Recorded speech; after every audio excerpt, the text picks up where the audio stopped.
मंगलम गुरु शब्द रूप, अनाम नाम प्रकाशनम। मंगलम शब्दार्थ शब्द आधार, शब्द निवासनम।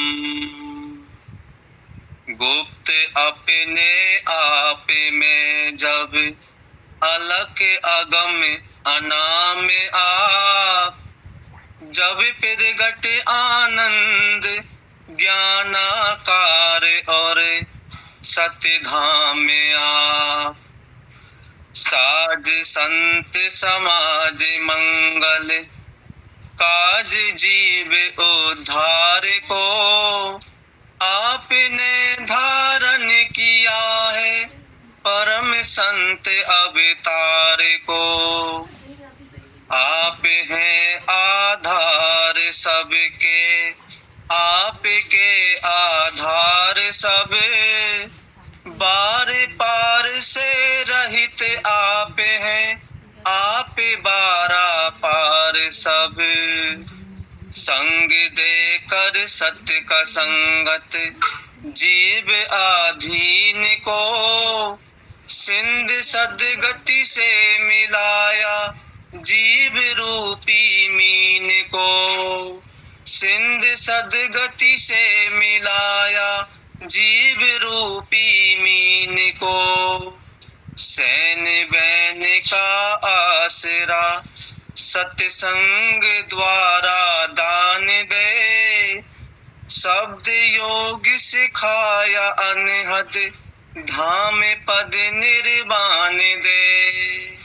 शब्द योग सिखाया अनहद, धाम पद निर्वाण दे। धन्य सतगुरु राधा स्वामी, धन्य सतगुरु राधा स्वामी।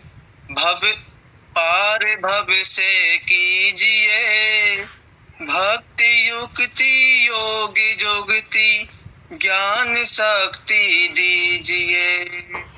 मंगलम गुरु शब्द रूप, अनाम नाम प्रकाशनम। मंगलम शब्दार्थ शब्द आधार, शब्द निवासनम। राधा स्वामी। गुरुदेव जगत व्याप्तम, ब्रह्मा विष्णु शिवात्मकम। गुरु परतरम नहीं किंचित, तस्मै श्री गुरुवे नमः। सर्वे भवन्तु सुखिनः, सर्वे सन्तु निरामयाः। सर्वे भद्राणि पश्यन्तु, मा कश्चित् दुर्भाग् भवेत्। ध्यानमूलं गुरुमूर्ति, पूजामूलं गुरुपदम्। मंत्रमूलं गुरुवाक्यं, मोक्षमूलं गुरुकृपा। परम तत्व परम पिता परमात्मा हजूर पुष्करनाथ जी महाराज की पवित्र आत्मा, सभी सत्संगी भाइयों बहनों माताओं बच्चों बुजुर्गों सबको राधा। आज माता जी ने गुरु का रूप लखा दिया। पुष्करनाथ जी कहते हैं, कौन से गुरु का रूप लखाऊं?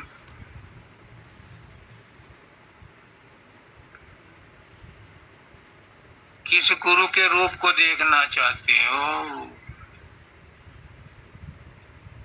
जब गुरु के नाम को याद करते हुए आंखों में आंसू आ जाएं, गुरु का वही रूप है।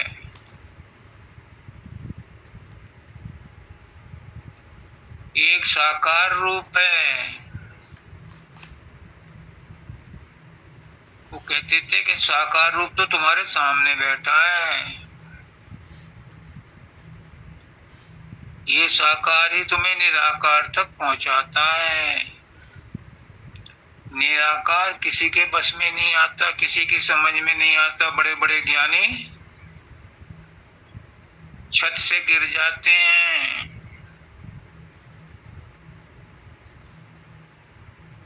ज्ञानी कोई निकलता है, प्रेमी सब तर जाते हैं। और प्रेमी भक्त अगर माता जी हो काकड़ा वाली,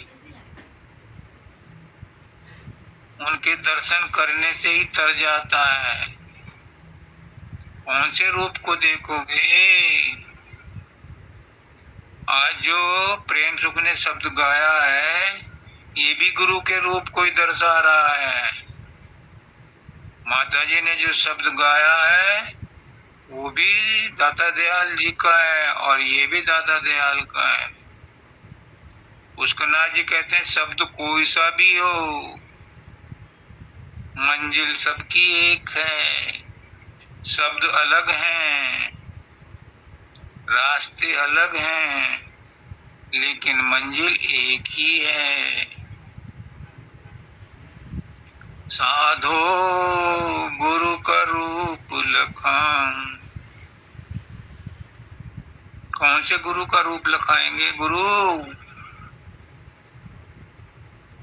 स्वामी जी महाराज कहते हैं, गुरु ने बताया गुरु का ठाम 5 नाम की व्याख्या में।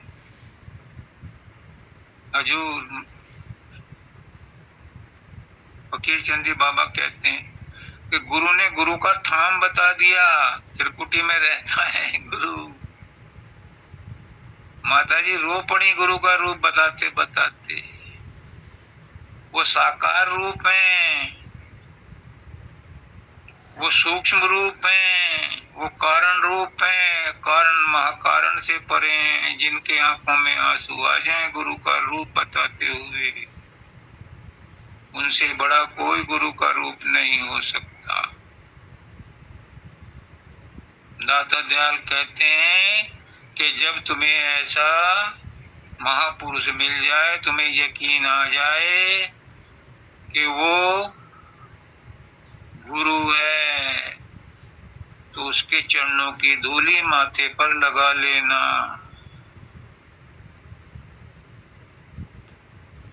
यहाँ कहते हैं इसमें, मंगलम गुरु शब्द रूप अनाम नाम प्रकाशनम। मंगलम शब्दार्थ शब्दाधार शब्द निवासन। दाता दयाल कह रहे हैं, पहला रूप तो साकार के बारे में कह रहे हैं कि जो साकार रूप है वो भी मंगल का देने वाला है। जो साकार रूप गुरु का है उससे भी हमारा हित होता है, कल्याण होता है, मंगल होता है। वो हमें जीने का रास्ता बताता है, वो हमें संसार से पार ले जाने का रास्ता बताता है। वो सबसे बड़ा हितकारी है, मंगलदाता है, वो कल्याणकारी है।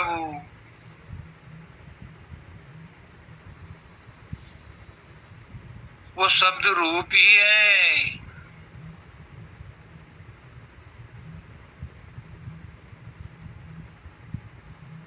स्वामी जी महाराज कहते हैं, गुरु वही जो शब्द से नहीं, शब्द बिना दूसर नहीं से। शब्द कमाए सो गुरु पूरा, उन चरणन की हो जा धूरा। यहाँ पर कहते हैं, मंगलम गुरु शब्द रूप। जो सामने दिखाई दे रहा है वो शब्द का रूप है, प्रकट रूप है, साकार रूप है। और वो दिखाई दे रहा है आपको सामने, लेकिन वो अनाम है और नाम को प्रकाशित करने के लिए आया है, नाम का भेद बताने आया है। इसकी बड़ी भारी महिमा है। तीसरी लाइन में इसका भेद खोलेंगे। अभी तो उसका रूपरेखा तैयार की जा रही है। हमारी आरजू का अभी कहाँ है जहां मुकम्मल, अभी तो खींची हैं कुछ लकीरें, अभी तो खाका बना रहे हैं। तो अभी तो गुरु के रूप का खाका बनाया जा रहा है। गुरु का असली रूप तो किसी किसी को देखने को मिलता है, जैसे आज माता जी को मिल गया। तड़प पैदा करनी पड़ती है गुरु के रूप को देखने के लिए। क्यों?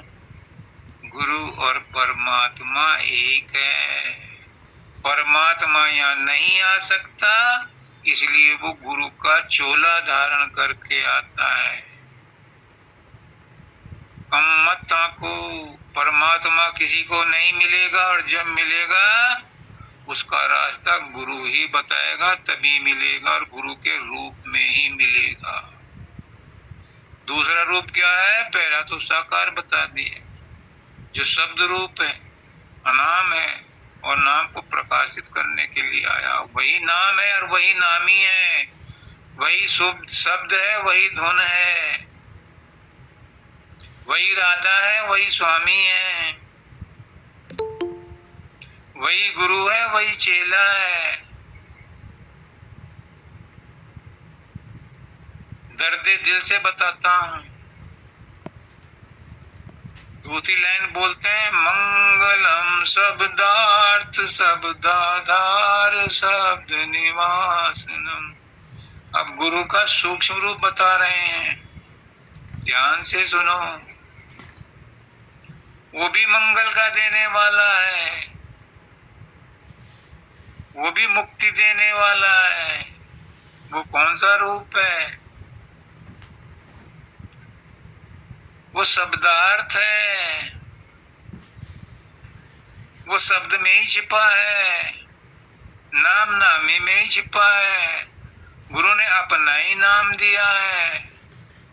गुरु का अपना नाम क्या है? गुरु का अपना नाम शब्द ही है। जो बोलता है वो भी शब्द है, जो सुनता है वो भी शब्द है। ये सारा ब्रह्मांड, ये चराचर जगत शब्द से ही निकला है। एक शब्द बोलने में से आता है, समझने में आता है, सुनने में आता है। एक शब्द वर्णात्मक नहीं है, धुनात्मक है। जो अंदर में धुन हो रही है, अनहद धुन हो रही है, और उससे परे भी एक शब्द है, वो सार शब्द है। सब शब्द का ही मेला झेला है, सब शब्द का ही ठेलम ठेला है। जैसे संसार में सब कुछ मन का ही करता, मन का ही खेल है, ऐसे ही सारा खेल इस शब्द का ही है। शब्द गुप्त तब रहा अनाम, शब्द प्रकट तब धरिया नाम। तीसरी लाइन है, लेकिन दूसरी लाइन को और भी बता दूं।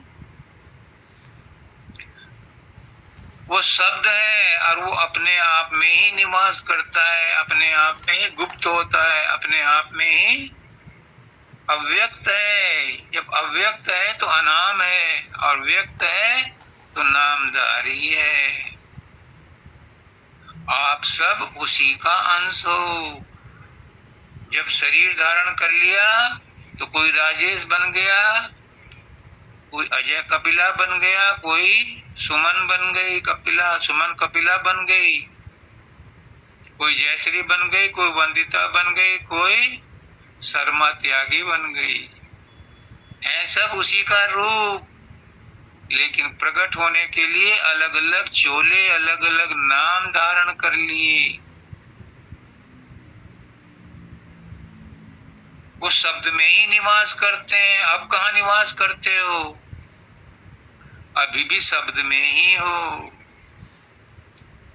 संसार भी शब्द का ही रूप है, बुलबुला भी शब्द का ही रूप है, बूंद भी शब्द का ही रूप है, सूर्य की किरण भी शब्द का ही रूप है, और अपने आप में वो शब्द का सागर है, आत्माओं का सागर है, किरणों का सागर है, बूंद का सागर है। अब तीसरी लाइन पर ध्यान दो, वो तो रूपरेखा थी, और रूपरेखा में ही पूरे निबंध की इंट्रोडक्शन में ही पूरे किताब की जानकारी मिल जाती है। अब कहते हैं गुप्त अपने आप में, जब अलग अगम अनाम आप, जब वो गुप्त होता है तो अलग अगम और अनाम होता है। अब उनकी परिभाषाएं निकालते रहो, उनके पर्यायवाची ढूंढते रहो, उनके अर्थ ढूंढते रहो, कुछ भी कर लो, पर वो मन वाणी से परे है, सब व्याख्याओं से परे है, सब व्याकरण से परे है। मनोवाणी की गम नहीं तुझ तक अगम अथा अपारा है, अलग अगम अव्यक्त अनुपम अगुण सगुण से न्यारा है। किसकी चर्चा करूं? होठ बंद हो जाते हैं, सिल जाते हैं, लेकिन गुरु की आज्ञा है इसलिए उसे बोलना पड़ता है, बताना पड़ता है। गुप्त अपने आप में जब अलग अगम अनाम आप, जब प्रगट ज्ञानाकार और सतधाम आप। जब प्रकट होता है तो ज्ञान दाता बनता है, ज्ञान का भंडार बनता है, मार्गदर्शक बनता है, पथ प्रदर्शक बनता है, और निज घर का पता बताने वाला बनता है, सतधाम का पता बताने वाला बनता है। और पुष्करनाथ जी क्या कहते हैं? गुरु गोविंद दो खड़े काके लागू पांव, बलिहारी गुरु आपने जिन गोविंद दियो बता। पुष्करनाथ जी कहते हैं बड़े सिंपल शब्दों में, बड़ा गूढ़ रहस्य, क्या कि गुरु और गोविंद दो नहीं है, एक ही है।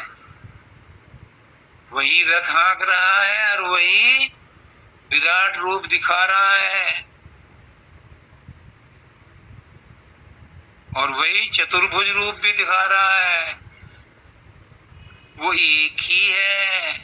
तो यहाँ गुप्त और प्रकट दोनों एक ही हैं, समझाने के लिए बताया जा रहा है। कौन से रूप को देखोगे गुरु के? कहते हैं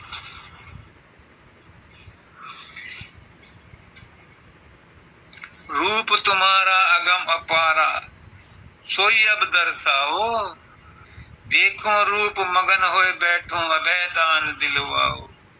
ये भी रूप प्यारा मोको, जो आपका ये रूप जिससे तुम मुझे ज्ञान दे रहे हो, ये भी मुझे प्यारा लगता है, पर इसी से उसको भी दर्शाओ। कौन से वाले को? कौन से वाले को? जो तुम्हारा अव्यक्त रूप है, उसको भी तो दर्शाओ। मैं तुम्हारा बेटा हूँ, उत्तराधिकार में सब कुछ मेरा है, मुझे वो रूप भी दिखाओ, मैं गैर नहीं हूँ। केकई कहती है कि जब तुमने वचन दिए थे 2 वर मांगने के लिए और मैंने आपसे रिकन्फर्म किया था, तो आपने कहा था मैं राम की कसम खाता हूँ जो मांगेगी दूंगा। तो क्या तुमने केकई को मामूली औरत सोचा था कि वो गाजर मूली मांगेगी? तुमने ही तो वचन देने की हामी भरी थी। तो मैं भी तुम्हारा उत्तराधिकारी हूँ, मैं छोटी मोटी चीज नहीं मांग रहा। ये रूप तो मुझे प्यारा लग रहा है तुम्हारा, पर मुझे इस रूप से वो रूप भी दिखाओ।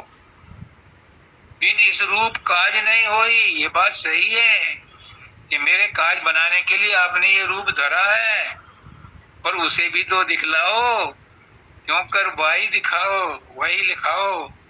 ताते महिमा भारी इसकी, पर वह भी लखवाओ। तो मुझे गुप्त रूप भी दिखाओ।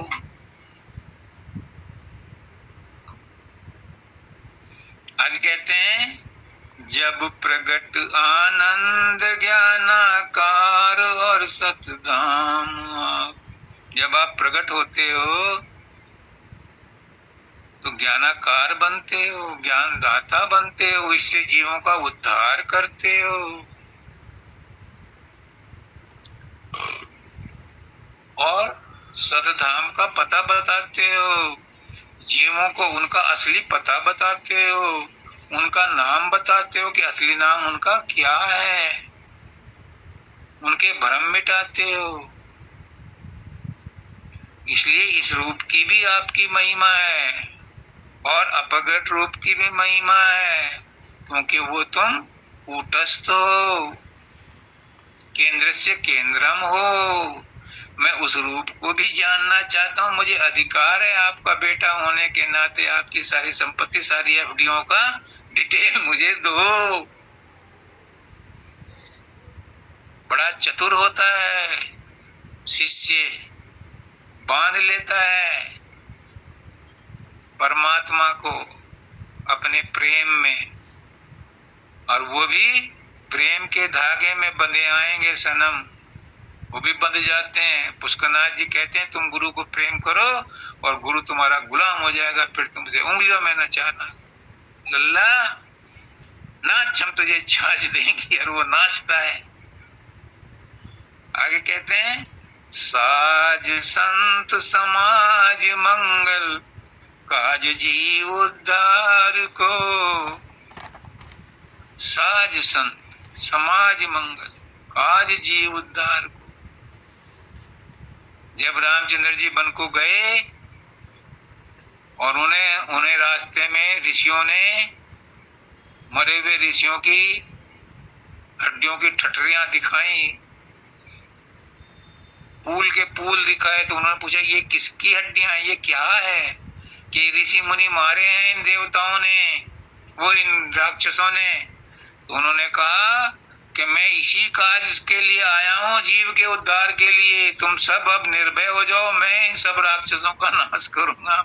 यहाँ भी वो दूसरे रूप में यही कहते हैं, साज संत समाज मंगल काज जीव उद्धार को, आपने धारण किया है परम संत अवतार को। हम जीव बहुत दुखी हैं, हमें पता चल गया कि आपने हम जीवों के उद्धार के लिए ही अवतार लिया है, और इसके लिए आपने संत समाज की रचना की है, आचार्यों को बनाया है, ताकि वो आपका काम कर सकें। सदगुरु इसीलिए संत समाज की रचना करता है अपने होशो हवास में चुन चुन कर, ताकि वो उसका काम आगे बढ़ा सकें। क्यों? अकेले रामचंद्र जी कुछ नहीं कर सकते थे, कर तो सकते थे, लेकिन दुनिया को दिखाने के लिए उनके साथ, वो तो सतोगुणी थे, उनके साथ रजोगुणी लक्ष्मण लगा, और फिर उन्होंने 3 तरह की सेनाएं इकट्ठी की, 3 तरह की साज समाज मंगल तैयार किया। 3 तरह की कौन सी थी? बानर सेना, फिर रीछ, और फिर राक्षस। विभीषण को मिलाया तब उनकी त्रिपुटी तैयार हो गई। तब उन्होंने विजय प्राप्त की। तो साज संत समाज मंगल काज जीव उद्धार को ये बनानी पड़ती हैं, अपने साथी बनाने पड़ते हैं। फकीर बाबा कहते हैं कि संत को भी साथी चाहिए। अकेले चना भाड़ नहीं फोड़ता, उसको भी साथी चाहिए में, और इसलिए उन्होंने ही आचार्य बनाने की परंपरा डाली थी। हाँ, अगर सारे चरणों को भर दें एक घड़े में और तब आग लगा दें तो घड़ा फट जाएगा, पर अकेला चना नहीं फोड़ सकता। तो सारे संत समाज मिल करके जब जीव का उद्धार करते हैं तो सबका उद्धार होता है। अकेला राम परमात्मा होने के नाते सब कुछ कर सकता था, लेकिन उन्होंने क्या किया, एक साज संत समाज मंगल तैयार किया। आगे चलते हैं। आप हैं आधार सबके, आपके आधार। मक्खन लगा रहा है शिष्य, मक्खन लगा रहा है गुरु को, देखो बड़े प्रेम से। आप हैं आधार सबके,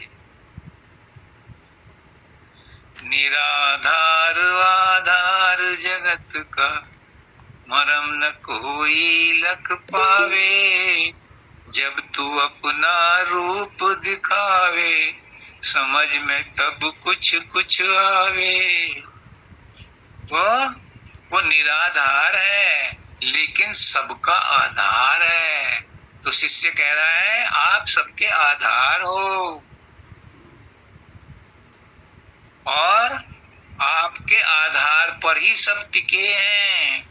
ये 9 ग्रह, कितने उपग्रह हैं, सब अंतरिक्ष में बिना पेंच के और बिना बोल्ट के टंगे हुए हैं। काहे से? प्रेम के आधार से, प्रेम के धागे से टिके हुए हैं। साइंटिस्ट कहते हैं वो मैग्नेटिक फोर्स है जिससे वो टिके हुए हैं। लेकिन वो मैग्नेटिक फोर्स भी कहां से आई? वही प्रेम की शक्ति है मैग्नेटिक फोर्स, वो भी तो उसी के मालिक की दी हुई है। अगर वो ना हो तो ये कैसे टिकेंगे? ये मैग्नेटिक फोर्स तो प्रेम की शक्ति है। जब एक संत नील आर्मस्ट्रांग से मिलने अमेरिका में गए तो उन्होंने उससे पूछा, नील आर्मस्ट्रांग से, gentleman when you crossed the orbit did you feel presence of God? उसने कहा what nonsense, I am a scientist, I do not believe in God. उन्होंने कहा बेटा महसूस तो किया था, अब तुम एहसान फरामोश हो तो कोई क्या कहे। कि व्हाट डू यू मीन? कि जिस समय तुम्हारा रॉकेट छोड़ा था और वो अपनी स्पीड से पृथ्वी की गुरुत्वाकर्षण शक्ति को पार करके दूसरे मंडल अंतरिक्ष में गया था, वहां जितने भी उपग्रह थे, ग्रह थे, ये सब घूम रहे थे, और इनके बीच में से तुम्हारा यान निकला, रॉकेट निकला। उनकी स्पीड को कौन गवर्न कर रहा था? अगर उनकी स्पीड में कोई कमी आ जाती तो तुम्हारे रॉकेट की सामने टकरा जाते। उनको कौन गवर्न कर रहा था?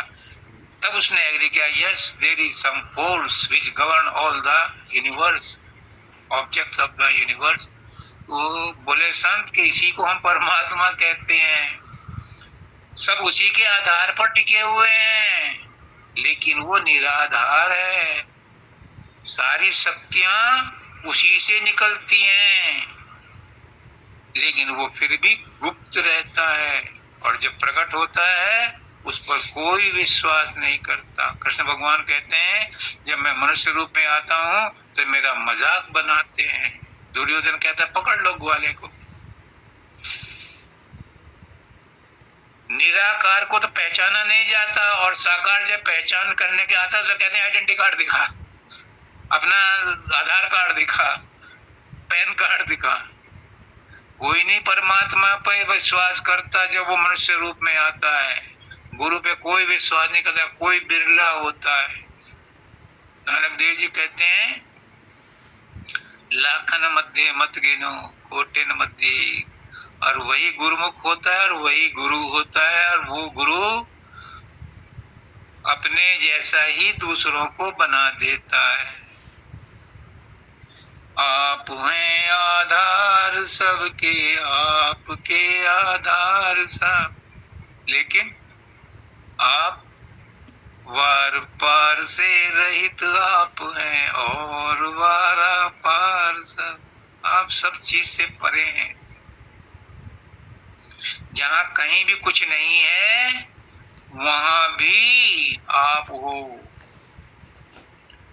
अगर कोई जगह ऐसी है जहाँ कुछ नहीं है, वहां एटम नहीं है, परमाणु नहीं है, तो वहां कोई केमिकल रिएक्शन हो नहीं सकता। ऐसी कोई चीज कहीं भी नहीं है जहाँ परमात्मा ना हो, क्योंकि केमिकल रिएक्शन सब जगह हो रहा है। इसका मतलब परमात्मा सब जगह है, और वो परमात्मा ही सतगुरु के रूप में आता है। और गुरु क्या कहता है? शब्दानंद जी छेरा में सत्संग दे रहे थे। सत्संग के बाद एक वकील आया, उसने पूछा आपने सत्संग तो अच्छा दिया है, क्या आपने भगवान को देखा है? आप ऐसी बात कर रहे हैं जैसे आप मिल के आए हो। उसने कहा हाँ मैं उससे मिलता हूँ, मैं उसे मिला हूँ, मैं अब भी उससे बात कर रहा हूँ। तुम भगवान हो, झुठलाओ अपने आप को, तुम भगवान नहीं हो। अब वो तो आया था बहस करने, वो तो शरणागत हो गया, क्योंकि कोई भी चीज ऐसी नहीं है जो परमात्मा ना हो। कोई भी ऐसी वनस्पति नहीं है जो औषधि ना हो। तो वार पार से आप रहित हैं और वारा पार से आप सब कुछ हैं और कुछ नहीं। जो सब कुछ है वही कुछ नहीं है। कुछ नहीं इसलिए कि आपके बारे में कुछ भी बयान नहीं किया जा सकता, आपके बारे में कोई व्याख्यान नहीं दिया जा सकता। व्याख्यान तो आपकी विभूतियों का होता है, आपके गुणों का होता है। पहचान तो आपके साकार रूप की होती है, निराकार की कोई पहचान नहीं है। उसके बारे में कोई कुछ नहीं कह सकता। मनवाणी से परे है तू। अगर मनवाणी से बोलेंगे तो वो सांसारिक बन जाएंगी, और आप संसार से परे हो, वार पार से परे हो, तो आपके बारे में कोई क्या बताए। आगे कहते हैं संग देकर सत्य का, सत्संग में बस नोट कर लेना, संग देकर सत्य का, सत्य की पहचान बता रहे हैं। और पुष्करनाथ जी ने और आसान कर दिया। पुष्करनाथ जी कहते हैं कि ज्ञान कोई लंबी चौड़ी चीज नहीं है। ज्ञान सिर्फ ये है कि सच क्या है और झूठ क्या है। जो चमड़े की आंखों से दिखाई देता है वो झूठ है, वो परिवर्तनशील है, वो आज है कल को इस हालत में नहीं रहेगा। और जो सच है वो हमेशा हमेशा से एक रूप में रहा है और रहेगा, वो कभी परिवर्तनशील नहीं होता। तो संग देकर सत्य का, सत्य का संग दे दिया, सत्य का पता बता दिया, सत्य के पास बैठा दिया। कहाँ? सत्संग में। संग देकर सत्य का सत्संग में। जीव अधीन को, जीव अधीन है, जीव पराधीन है, जीव लाचार है, जीव अज्ञानी है, जीव भ्रमित है। उसको आपने सत्संग में सारे भेद दे दिए, उसको उसका असली नाम बता दिया कि ये जो नाम तुम्हारे हैं ये सब इस संसार के दिए हुए हैं, इस शरीर को मिले हुए हैं ये नाम। और शरीर तो हजारों लाखों अरबों खरबों तुमने बदल लिए, हर बार तुम्हारे नाम और पते बदल जाते हैं, लेकिन तुम वही रहते हो। गुरु ने ये बात बता दी, सत्संग में सत का ज्ञान दे दिया कि तुम सत हो। सत शरीर को भी कहते हैं, लेकिन ये शरीर किस पर टिका हुआ है? ये उस सत पर टिका हुआ है जो परमात्मा का सत है। इस बात पर कभी और बहस किया है, वो अलग मुद्दा है, बहुत लंबा मुद्दा है। दाता दयाल ने उसको बताया है। और रामचंद्र जी ने ये प्रश्न विश्वामित्र से पूछा था, तो लंबा किस्सा है, इसको अलग से कभी बताऊंगा। तो वो कहते हैं, सैन बैन का आसुरा सत्संग द्वारा दान दे। सैन बैन से बताता है, मानव दयाल जी कहते हैं, बड़ा सटीक कहते हैं कि उसके बारे में कुछ नहीं कहा जा सकता, लेकिन जब शिष्य तीव्र जिज्ञासा करता है तो गुरु अनकही बात भी कह देता है। कहा कहूं अनकही भली है, वह तो अखतियां कथा चली है, लेकिन फिर भी गुरु आउट ऑफ कंपैशन उस अकथ को भी कह देता है, सैन बैन के द्वारा समझा देता है, उसका भेद बता देता है इशारों इशारों में। वो जबान से कहने लायक नहीं है, लेकिन इशारों में समझाया जा सकता है। और गुरु करता ही ये है, जिस जिज्ञासु पर गुरु की दृष्टि पड़ जाती है विशेष सत्संग में, उसको सारे भेद खोल देता, कुछ छिपा कर नहीं रखता, उससे सब कुछ दे देता है। क्यों? क्योंकि वो उसे अपने से भी ज्यादा समर्थ बना देता है, उससे उसको काम लेना होता है। गुरु ज्ञान है, सतगुरु सत ज्ञान है, उसे पता है कि यह शरीर छूटना है, इसलिए वो दूसरे शरीर में प्रवेश करने के लिए, या प्रवेश करने का मतलब दूसरे शरीर के जो यंग है, जो जानकार है, जो अधिकारी है, उसको सारा ज्ञान दे करके उसके अंदर प्रवेश कर जाता है। प्रवेश का मतलब ये नहीं कि उसकी आत्मा दो, एक शरीर में दो आत्मा आ जाएंगी, नहीं होगा। अपना ज्ञान उसको ट्रांसफर कर देता है ताकि वो उसकी मसाल को आगे चला सके। सैन बैन का आसरा सत्संग द्वारा दान। कैसे? शब्द योग सिखाया अनहद धाम पद निर्वाण दे। कैसे सिखाता है, कैसे बताता है? कोई तो उसे युक्ति ढूंढनी पड़ती है, कोई तो उसे बहाना बनाना पड़ता है, कोई तो उसे माध्यम बनाना पड़ता है, और वो माध्यम वो उसी को पकड़ता है जो मालिक खुद है। मालिक क्या है? पहली लाइन में आया है, मंगलम सत मंगलम गुरु शब्द रूप नाम नाम प्रभासनम। तो गुरु यहीं से शुरू करता है अपने शिष्य को शिक्षा देना। जब उसे वो नाम दान देता है तो क्या नाम दान देता है? शब्द ही तो बोल के सुनाता है। कहता है कि ये नाम जपा कर, पहले उसे बोल करके जपा कर, मनी मन में जपा कर, पहले उसे वर्णात्मक समझ ले, फिर वही अजपा जाप बन जाएगा तो अंदर में ऑटोमेटिक होने लगेगा, फिर वहां से धुन पैदा हो जाएगी, फिर प्रकाश पैदा हो जाएगा।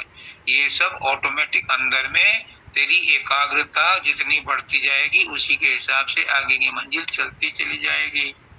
तो शब्द योग सिखाया अद्भुत, वही शब्द योग सिखाया है, सूरत शब्द योग।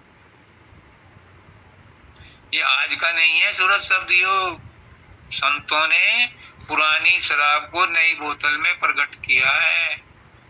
ये पहले भी था शब्द योग, लेकिन पहले कोई जानता नहीं था, कोई इसको शिक्षा देने के लिए काबिल नहीं था। सब आउटवर्डली हो गए, एक्सट्रोवर्ट हो गए थे। ओवर द टाइम जब ऋषियों मुनियों में जो जानकार थे, जिसने वेद लिखा, उसने क्या किया था? शब्द ही तो सुना था, और वही शब्द तो उसने अपने शिष्यों को बताया था। जो ओंकार का मंत्र दिया था, देते हैं, ये कहां से आया था ओम? ये वो शब्द ही तो था जो उन्होंने आकाशवाणी से या अपने अंदर में सुना था, और वही दूसरों को बांटा था। उसको अब उन्होंने रिफाइंड वे में सूरत शब्द योग बना दिया। तो शब्द योग सिखाया अनहद, धाम पद निर्वाण दे। इस शब्द योग के द्वारा धुर पद धाम तक ले जाता है गुरु। ये खोखला या काल्पनिक विषय नहीं है, ये प्रैक्टिकल है। इतना ही सत्य है जितना कि मैं आपके सामने बोल रहा हूं। जितना कि आप सांस ले रहे हो, ये सच्चाई है कि आप सांस ले रहे हो। सूरत शब्द योग भी उतनी ही ज्यादा सच्चाई है। कहते हैं ओम, ये वेदों का और उपनिषदों का मंत्र है। मानव दयाल जी कहते हैं अ उ म प्रणव। इसमें विष्णु, ब्रह्मा विष्णु महेश, तीन त्रिलोकी सबका ज्ञान होता है। सतरजतम सब कुछ इसमें आ जाता है। और ये इतना पवित्र और महान शब्द है, इतना प्रसिद्ध नाम है, परमात्मा का नाम है ये ओम।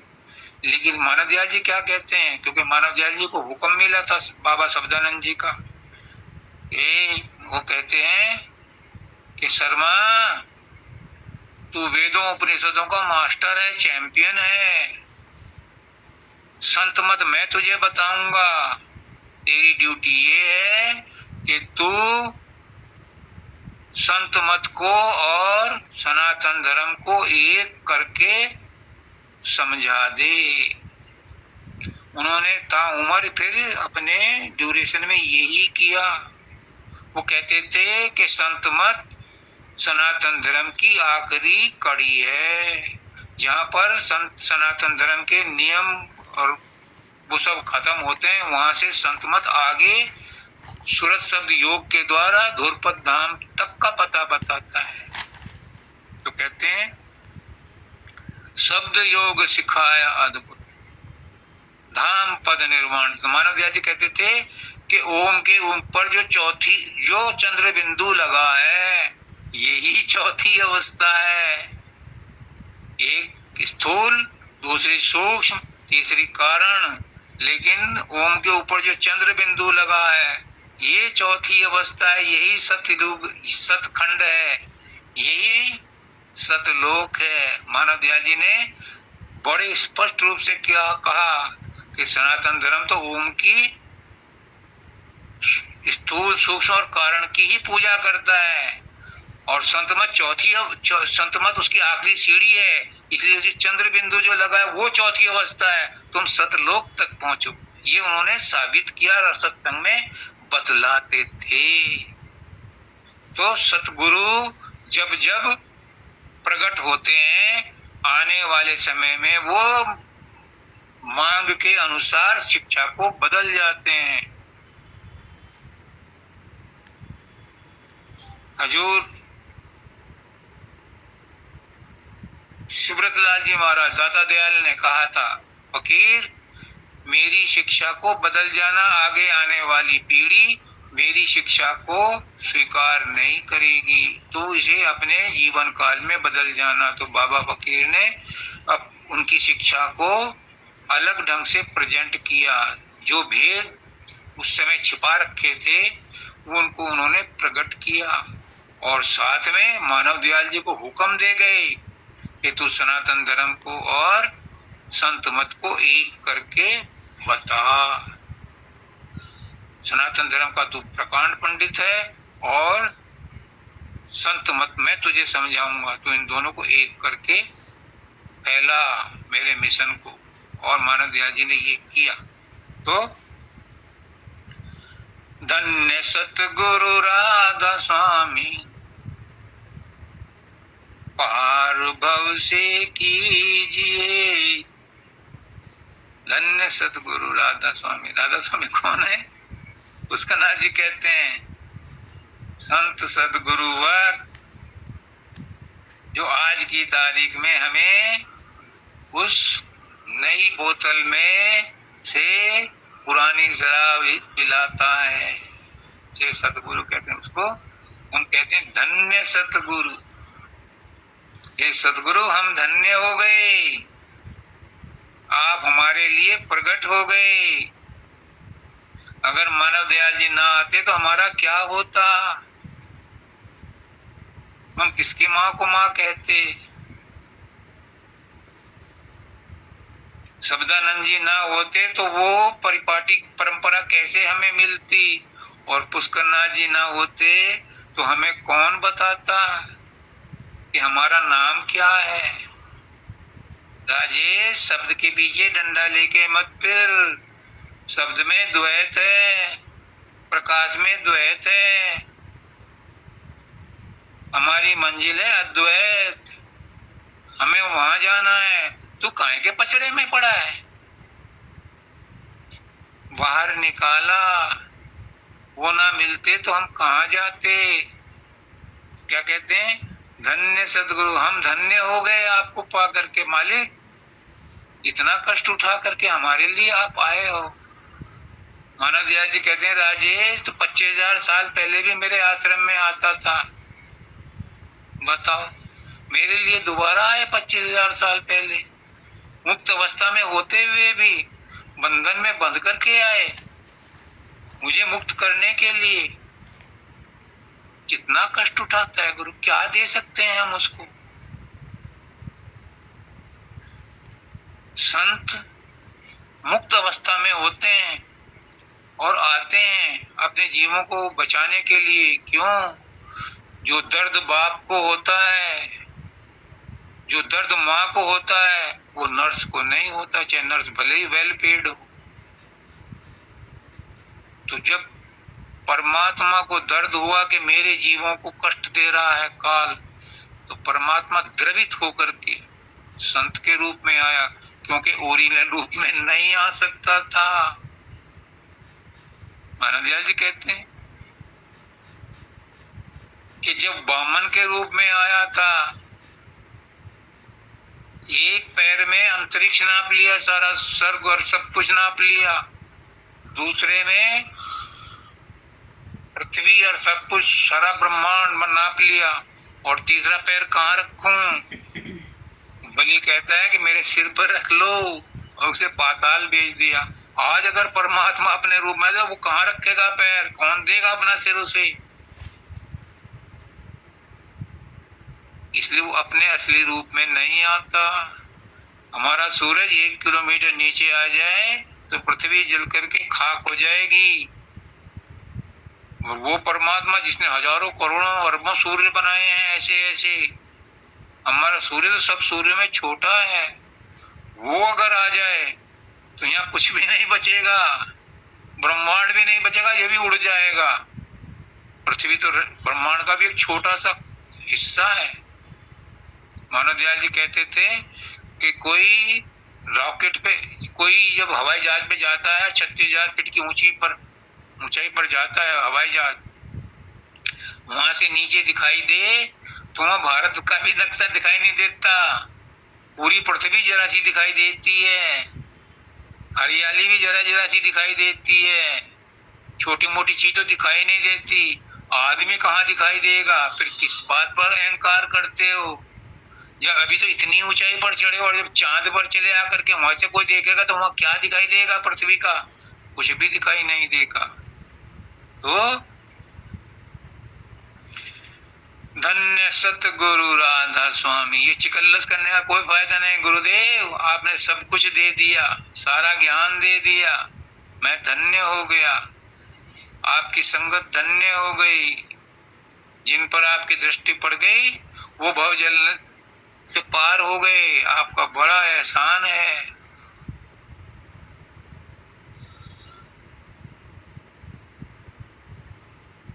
बहुत शुक्रिया और बड़ी मेहरबानी, मेरी जिंदगी में हुजूर आप आए। ऐसा करता है, मैं भी ऐसे ही करता था धाम पर।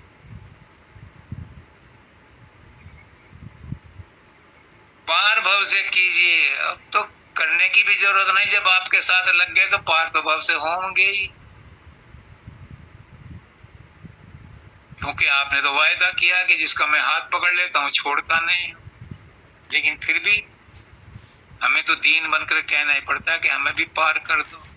और जो साथ लग गया वो तो पार ऑटोमेटिकली हो ही जाएगा। जो गुरु की नाव में बैठ गया वो परली पार जावेगा ही। जिनको गुरु की नाव में बैठने में मरोड़ आता है वो जरूर कह सकते हैं, लेकिन उनके लिए भी गुरु गारंटी नहीं देता। वो कहता है कि मेरी नाव में बैठ जा, फिर मैं गारंटी देता हूँ। मेरे सामने कहा था पुष्करनाथ जी ने एक लेडी कि तू पोते पोतियों का, देवते देवताओं का मोह छोड़ दे और धाम पे आ जा, मैं गारंटी लेता हूँ तुझे अब सब कुछ मिल जाएगा जो तू चाहती है। अब वो तो मैं नहीं छोड़ सकती। तो कहते फिर मैं भी कुछ नहीं कर सकता, झूठी तसल्ली नहीं देता, फिर नहीं तेरा कुछ बन सकता, तू जान तेरा काम जाना। गुरु कुछ नहीं कर सकता। अगर तुम गुरु की बात को नहीं मानते तो गुरु को मत करो, गुरु के पास मत आओ, कष्ट मत दो। ना खुद भ्रम में रहो और ना गुरु को भ्रम में रहो। भक्ति युक्ति योग युक्ति ज्ञान शक्ति, गुरु के पास आ जाओगे तो ये तो ऑटोमेटिक मिल जाएंगी, ये ऑटोमेटिक मिल जाएंगी, क्योंकि गुरु के पास है ही देने के लिए। जिसके पास जो चीज है वो ही देता है। तुम किराने की दुकान पे जाओ और उससे कहो भाई मुझे जो है चूड़ी खरीदनी, वो कहता है जी मनिहार के पास जाओ। आप कहते हैं मैं सोने की चूड़ी खरीदनी, तो वो कहेगा जी सुनार के पास जाओ। मेरे पास तो हल्दी मिर्च मसाला है, मैं तो यही बेचता हूँ। तो गुरु क्या बेचता है? गुरु भक्ति बेचता है, गुरु प्रेम बेचता है, गुरु योग युक्ति बेचता है, वही तुम्हें दे सकता है। अगर तुम्हें उसकी ख्वाहिश है, तुम्हें उसकी जरूरत है, तुम्हारे दिल में अगर ऊक पैदा हुई है, तुम्हारे अंदर में अगर डिमांड पैदा हुई है, तो गुरु के पास जाओ, वो तुम्हें देगा। और नहीं तुम वैसे ही सैर सपाटे को जाते हो। तो पुष्करनाथ जी कहते हैं तुम सत्संग में बैठे हो और घर की याद आ रही है तो तुम सत्संग में हो ही नहीं, और तुम घर बैठे हो और पछता रहे हो कि आज तो सत्संग हो रहा होगा। गुरु पता नहीं क्या क्या बढ़िया बढ़िया बात बता रहे होंगे। मेरे साथ आज ऐसी वो हो गया कि मैं जा नहीं सका। तो गुरु कहता है वही सत्संग में है, जिसका ध्यान सत्संग में है, जिसका ध्यान गुरु में है, वो भले फिजिकली ना हो, वो सत्संग में ही है। और जो सत्संग में फिजिकली प्रेजेंट है और सोच रहा है घर के बारे में, दुकान के बारे में, वो सत्संग में है ही नहीं। उसे भक्ति युक्ति योग युक्ति कुछ नहीं मिलेगी, क्योंकि वो गुरु से जुड़ा ही नहीं। तो अभी मैंने कहा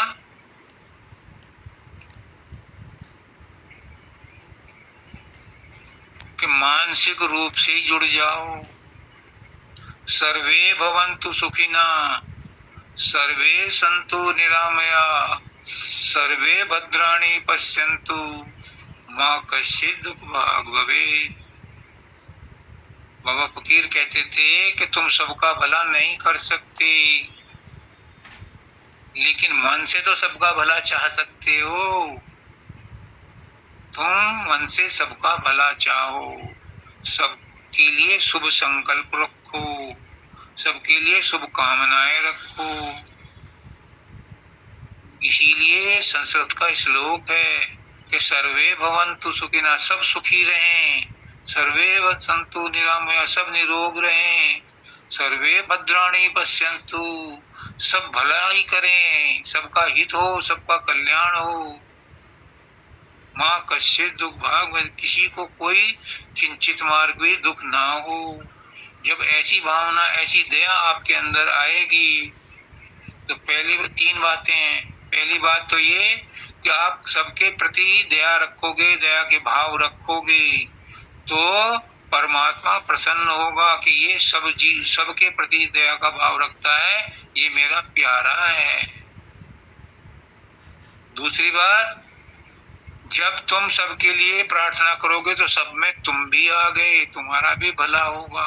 और तीसरी बात, जब तुम सबके लिए भला चाहोगे तुम्हारा मन शुद्ध हो जाएगा, जो और कारण और तरीकों से नहीं होता। तुम्हारा मन शुद्ध होगा, निर्मल होगा, शांत होगा, तो पुष्करनाथ जी कहते हैं शांत मन में ही परमात्मा के दर्शन होते हैं। किसी की चुगली मत करो, किसी की निंदा स्तुति में मत रहो। जो हो रहा है वो अच्छा हो रहा है। जो कोई दूसरा तुम्हारे साथ दुश्मनी भी कर रहा है, तुम्हारी बुराई भी कर रहा है, तुम्हें गाली भी दे रहा है, तुम्हारा नुकसान भी कर रहा है, उसका कोई कसूर नहीं है, उसके कर्म ही ऐसे हैं, उससे करवाए जा रहे हैं। इसलिए उसके प्रति भी प्रेम भाव रखो। एक दिन पुष्करनाथ जी ने कहा कि उसको प्रेम करो जो दुनिया में, जिसको दुनिया में कोई प्रेम नहीं करता, उसको प्रेम करो, क्योंकि परमात्मा भी उसको प्रेम करता है। तो तुम परमात्मा का ही काम कर रहे हो, उसको प्रेम करो जिससे सब नफरत करते हो। फिर देखो तुम्हारा मन कितनी जल्दी निर्मल होता है, कितनी जल्दी शुद्ध होता है। अपने मन को शुद्ध करने के लिए हम खुद अपने आप में जिम्मेदार हैं, और खराब करने के लिए भी हम ही जिम्मेदार हैं। हम कहते हैं उसने मुझे गुस्सा दिला दिया, उसने कौन सा इंजेक्शन लगा दिया गुस्से का तुम्हें? गुस्सा तो तुम्हारे अंदर था। जब तुम किसी की बुराई करते हो, किसी की चुगली करते हो, किसी की निंदा करते हो, तुम्हारा मन तो पहले ही गंदा हो गया। उसका तो बुरा तब होगा जब उसके भाग्य में होगा बुरा होना, लेकिन तुमने उसके लिए बुरा सोच लिया तो तुम्हारा बुरा तो पहले हो गया, क्योंकि तुम्हारा मन गंदा हो गया। और गंदे मन में ही कीड़े पैदा होते हैं, और कीड़े उसी जगह को खाते हैं जहां पर वो होते हैं, उसी भूंड को ज्यादा खाते हैं। इसलिए समझ जाओ। कहते हैं भक्ति युक्ति योग युक्ति ज्ञान शक्ति दी। क्या ज्ञान देगा गुरु? गुरु कहता है छोटी छोटी बातों पर अमल करो।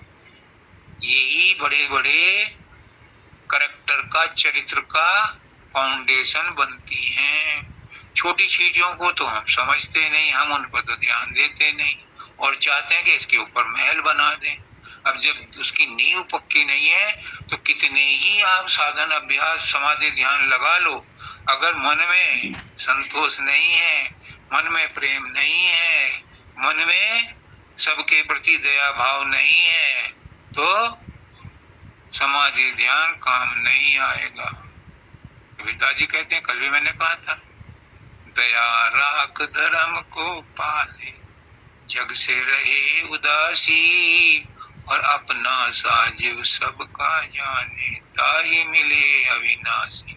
अगर इस बात पर अमल करो और थोड़ी देर भी गुरु के बताए हुए साधन को, स्मरण ध्यान को करो, तो तुम्हारी गाड़ी दुरंतों की स्पीड से दौड़ेगी, तुम्हारी गाड़ी राजधानी की स्पीड से दौड़ेगी। लेकिन वो पैसेंजर की गाड़ी भी की रफ्तार से भी नहीं चल रही, क्योंकि हम दया राख धर्म को न किसी पर दया करते हैं, न अपने धर्म को पालते हैं, निंदा स्तुति में लगे रहते हैं। तो वो साधन अभ्यास भी हमारा कर्म बन जाता है, वो साधन अभ्यास भी हमारी, वो भक्ति भी हमारी भुक्ति बन जाती है। इसलिए मैं सबसे यही प्रार्थना करता हूँ कि सब अपने अपने मन को निर्मल करने के लिए छोटी छोटी बातों का ध्यान रखो, और उसके साथ गुरु के द्वारा बताए गए तरीके से साधन अभ्यास करो तो तुम्हें इसी जन्म में मुक्ति मिलेगी, क्योंकि गुरु ने आपका हाथ पकड़ा है। लेकिन कुछ लोग ये कहने आते हैं कि जी हमारे भरोसे ना रहियो, तो उनका गुरु क्या करेगा? अगले जन्मों में देखेगा, छोड़ेगा तो नहीं, एक न एक दिन तो ले ही जाएगा। पर तब तक तुम्हारी आत्मा को कितने कष्ट झेलने पड़ेंगे, किन किन योनियों में कितनी मुसीबतें होंगी। इसलिए आज का अवसर सुनहरा अवसर है। पुष्करनाथ जी कहते हैं present moment is golden opportunity. ये मनुष्य शरीर आपको सुनहरा मौका मिला है, इसमें अपना काज बना लो, दूसरे की बुराई भलाई में मत रहो। तू अपनी ओर निबेड़ तेनु होर नाल की, वो अपनी गठरी संभाल तेनु चोर नाल की। दूसरों की बारे में सोचना बंद करो। मैं हवाई जहाज से आ रहा था, उन्होंने कहा कि जब हवाई का दबाव कम हो जाता है तो एक मास्क गिरेगा, उसे आपने ऐसे लगाना है। उन्होंने चेतावनी दी कि पहले अपना लगा लेना, पड़ोसी का तब लगाना। कभी पड़ोसी का पहले लगाने लगो तो आपका दम घुट जाएगा। सबको राधा सुखी रहो, सबका कल्याण, सदगुरु कल्याण करें। माता जी आरती गाएंगी आप, कपिला माता जी। शरण शरण की वंदना, नित्य कोई ना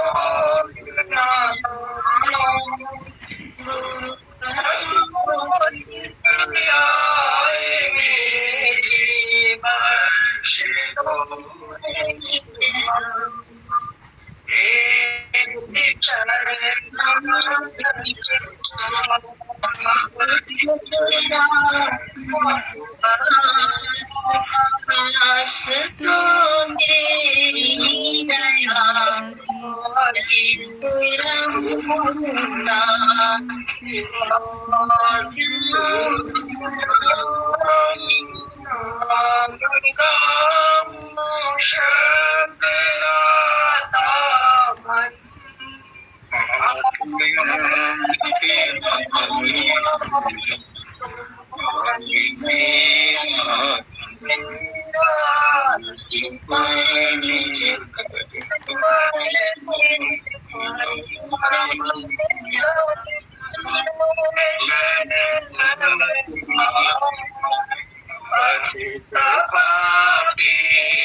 राधा स्वामी